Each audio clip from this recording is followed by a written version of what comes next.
Paying attention to the size of your images is very, very important in PowerPoint, and I just want to show you why. I've got a PowerPoint here with 2 slides, and I've just applied a background to these. Now, if I go into full screen mode, this first slide looks absolutely fine, and so you might not think anything of it. But the problem is that the file size here is 2.6 megabytes. So this is a very big image, and when we go into full screen mode, PowerPoint is actually shrinking it down to the size of my computer screen. The problem is that if you now have up to 50 or 60 slides with this background, that's going to be 50 or 60 times 2.6 megabytes. So you're going to end up with a massive file.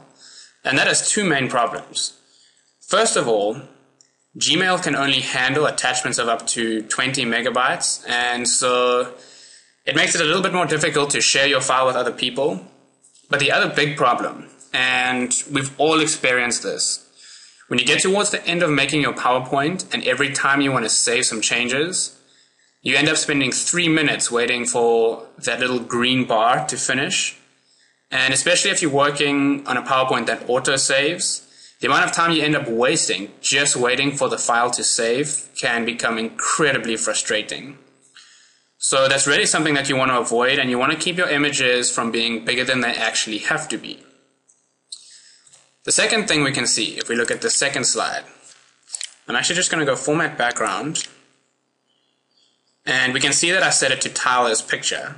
So when I click Close, if I go into full screen mode, we can actually see that the size of this file is only this big, so it's really, really tiny. And if we were to put this into full screen mode, by going Format Background and just turning off tiling, I'm going to go Close, and if we go to full screen, the file size is not a problem here. 72 kilobytes is quite small, so that's going to work just fine. But we've got 2 problems with this image. Number one, it was too short for the screen, and so it's been stretched out. And I guess with space and stars it's not a huge problem, but if you were dealing with an image with circles and shapes, things can start to look pretty terrible when they get stretched out like this. The other problem is that because this file was so small, PowerPoint is having to stretch it out, and it's not very good at doing that, so we get this kind of fuzzy, really not very good looking effect. And I just want to show you something. I've got in GIMP a file here which is called EVPC screen. And what this basically is the exact size of a general EVPC screen, which is 1280 pixels by 1024 pixels.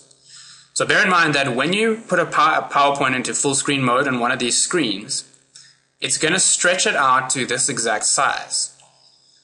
So if you want your images not to be stretched out and kind of distorted or to get all fuzzy, the best thing is to make sure that they are the exact size of your computer screen. So in that case, whatever you see when you're working on your image is exactly how it's going to look in PowerPoint. And just to give you an example, I'm going to zoom out here. I'm going to get an image, and this is the image that was used in the first slide of that PowerPoint, the one that was 2.6 megs. Spacestars.jpg, and I can add it as a layer to this file by simply clicking it and just dragging it in here. And as it loads up, what you can see is that we can actually only see the very top, or one very small section of this image. And if I zoom right out, this yellow border, this dotted line, is the actual boundary of this layer. Now remember, this box is the size of an EVPC screen, which means that this image is actually the size of about probably 20 of these. If we go layer, scale layer, you can see that the width is almost 5,000 pixels, and your screen is actually only 1280. So there's really no need to have an image that is this big in PowerPoint. So in the next videos, we're going to see in practice how you can actually get your images to be the exact size that they need to be before you take them into PowerPoint. And if you do that, it takes a little bit of time for each image, but in the long run, I guarantee this will save you a huge amount of time and heartache.